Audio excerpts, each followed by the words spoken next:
I guess we could start by you telling us a little bit about yourself, like where you're from. My name is Ahmad Ghosheh. I was born in '57 in Jerusalem. Back then it was under Jordanian rule, and we left there when I was about 17, I believe, and went to the Gulf area, United Arab Emirates, and came over. Went to England about 75, then came to the United States in '76. It's been here a while, and my specialty is computer software engineering, and I work for the United States Marine Corps and write programs for them. It's a full-time job. It's very busy. There's a lot of demand these days, and I have been involved in Islamic communities, for the Islamic centers for many years, since the '80s, when this thing was still new, and served, different committees, different groups.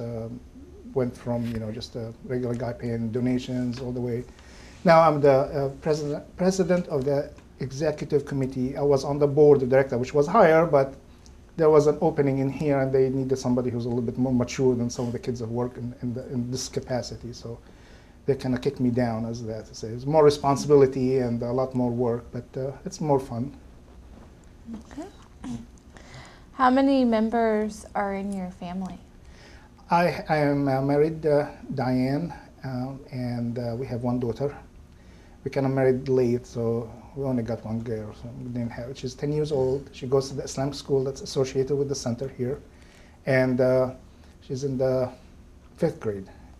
So she's learning Arabic and Islamic religion, and she has a science project coming up and all of that stuff. So that's all the fun. Is one child typical, or how many? No. We just because we started late. Diane wasn't 40 years old when she got pregnant. So by the time that she was ready again, nobody will touch her with a 10-foot pole. And then if the doctor says no, you're too old, and we tried, but we didn't get blessed. So, but usually most families at least 3 or 4. The more the merrier. Okay. Can you explain some of your family and cultural traditions and customs? Well, because we're a mixed family, Diane is from Iowa, baby town, Iowa. It's population 100 with the pigs and the dogs, and so it's pretty small. So we have a mixed culture. So we have the Arabic culture and we have the normal, American Iowa type stuff culture. It does kind of merge really well. We don't differ from anybody else, as far as what we do. We do eat the Arabic food a lot more. Diane got to learn how to cook. I remember when we got married, there's like we moved together and all that stuff, and it was like I didn't have anything, so she had all the kitchen stuff. It was like, honey, do you have any seasoning? Yeah, what is it? I got salt and I got pepper. It's not seasoning, Diane. You got nutmeg, you got cardamom, you got anything else. So it was funny, but we merged together and we got accustomed to a lot of the things together. It's a challenge. We have basically one of the things that challenges we have is we have the normally Muslims don't celebrate, like, for example, Thanksgiving and Christmas and stuff like that, but we do, as in my family at least, that we do go through the Thanksgiving turkey. We go over to her parents' house, and hopefully we don't get stuck in the snow on the farm. But we do that. And Christmas, she blows a whole lot of money buying presents and all that stuff. So it's fun. We go down there, they'll have the tree, and we'll have the presents and all that stuff. And they don't reciprocate as far as our holidays. Because, for one thing, they're too far away. Second, there are a lot of issues. They haven't really accepted Diane as being a Muslim, so it's kind of a challenge for them, but we still manage. Mm-hmm. So you talked about how your family celebrates Christmas and stuff, but what are the Muslim holidays? Muslims' holidays are 2. There's one holiday after the fasting of Ramadan, and Ramadan, because Muslims follow lunar calendar, the month of all their activities and months kind of move across the year 10 days back every year. So when Dan and I got married, Ramadan was in the January actually, and now it's in August. So it kind of keeps back, 10 days every year. And so this year we'll have the called the Eid, which is mean in Arabic celebration, and we have that somewhere around end of August, God willing, and that's the main one. Celebrates the ending of the fast. Then the second holiday is the Eid of Al-Adha, which is at the end of the pilgrimage, which is about 3 months after the first Eid, and it celebrates the end of the pilgrimage. Even if you don't go to the pilgrimage itself, you just celebrate, that holiday. Mm-hmm. Okay. What do you think of the American culture? Well, the people of U.S. It's very interesting. I've been here since I was 19, so I'm well Americanized, broken in, as I say. It has a lot of pluses and it has some negatives. Definitely the freedom of expression, the freedom of your life, the fact that you can be what you want to be, and the chances, opportunities that you will not find in any other place. I remember I tried to go overseas one time, and my dad made me stay for a year, but it was very, very difficult for me to get accustomed to the way things are done over there. I do like the idea that you can, if you want to start a business, you just get up and do this business. Mm-hmm. I like the idea that you can just participate in anything you want. You can achieve what you achieve. What America provides is opportunity, which many other places around the world, even in some of the Western countries, they do not provide. You are too strict, and there are too many limitations. Here, really, the sky is the limit. If you apply yourself and don't use stupid excuses. If you apply yourself and go out there and do what it needs to be done to be where you need to be, with God's help, you should be fine. The things I don't like about it is that the American culture is that the family structure is breaking down. There's not enough interaction between people. People, yeah, they have kids, but there's not that bonding in there, and we at least people coming from the Middle East or from other countries, and especially the Muslim people that emphasize on the importance of the family and the family life. We don't have that as much here, and that tends to take away from all the positives that are out there. Does that answer your question? Mm-hmm. What makes you proud of your culture and proud to be a Muslim? The fact that I see how it is completes my life. I don't worry about things. Not that I don't worry, but I mean, being a Muslim is to depend totally on God for everything. So I don't sit there and worry about if I'm going to get fired tomorrow from my work or not. If I'm going to have a job tomorrow. What is going to be the economy? What all that stuff. If it's in the book for me, it will happen. That doesn't mean I don't have to step up to the plate and do what needs to be done. I still get up in the morning and go to work, but I don't get frustrated about it.